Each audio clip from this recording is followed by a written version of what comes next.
July 24 భక్తిపరులైన బంధువుల నుండి సూచనలను స్వీకరించుట.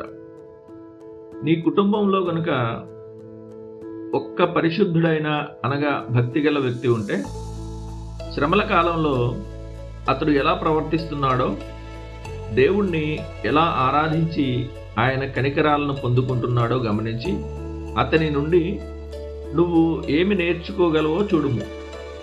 నీ కుటుంబం నుండి వచ్చే ఆత్మీయ అంటువ్యాధి అనగా పాపపు ప్రభావం నీకు అంటుకోకుండా నిన్ను నీవు కాపాడుకోవడంలో, వారిపై నీ పాపపు శ్వాసను వదలకుండా ఉండడంలో ఎంత జాగ్రత్త వహిస్తావో అంతటి జాగ్రత్తను కలిగి ఉండాలని నేను నీకు జ్ఞాపకం చేస్తున్నాను. నీ భార్య ఎడల నీకు అపరిమితమైన ప్రేమ ఉంది, అది చాలా మంచిదే.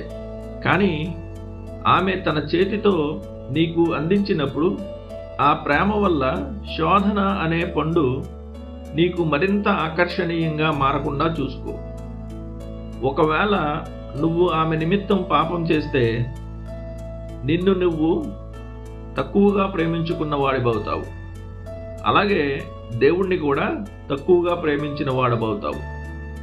భార్యలారా, మీరు మీ భర్తలకు లోబడుతున్నప్పటికీ ప్రభువునందు మాత్రమే లోబడండి.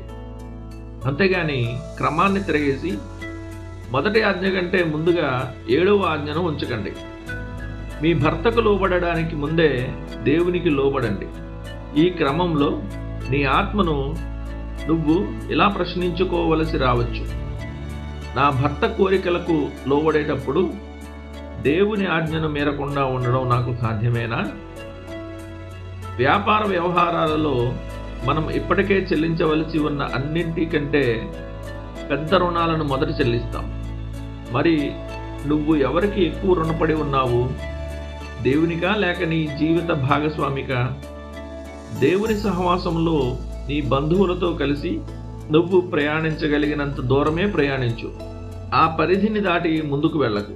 ఎందుకంటే పరిశుద్ధతను, నీతిని నువ్వు వెనుక వదిలేయాలని ఎంతమాత్రం కోరుకోవు కదా. ఆ ఆత్మీయ సంపదలను నువ్వు కోల్పోతే కుటుంబమైనా మరెవరైనా సరే ఆ నష్టాన్ని నీకు ఎన్నటికీ భర్తీ చేయలేరు. ఒక పరిశుద్ధుడైన తండ్రి, ఒక కృపగల భర్త లేదా భార్య, చివరికి ఒక భక్తిగల సేవకురాలు లేదా తోటమాలి అయినా సరే, వారి పరిశుద్ధత నుండి వచ్చే మేలు తనంతట తానే సువాసనను వెదజల్లే ఒక అమూల్యమైన పరిమళ తైలం వలె ఉంటుంది.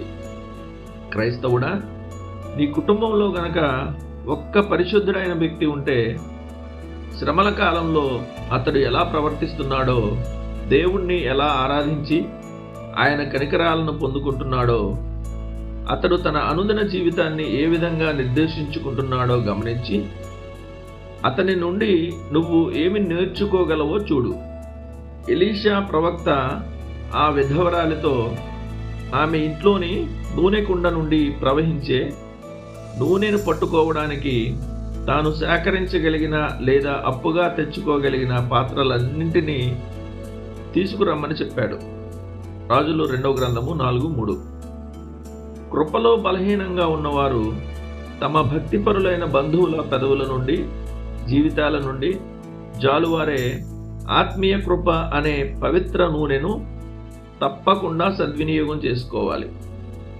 వారి నుండి కుమ్మరించబడే సమస్త పరిశుద్ధత యొక్క వ్యక్తీకరణలను పొందుకోవడానికి నీ జ్ఞాపక శక్తిని, మనస్సాక్షిని, హృదయాన్ని మరియు నీ ఆత్మీయ ఆసక్తిని నిరంతరం సిద్ధంగా ఉంచు.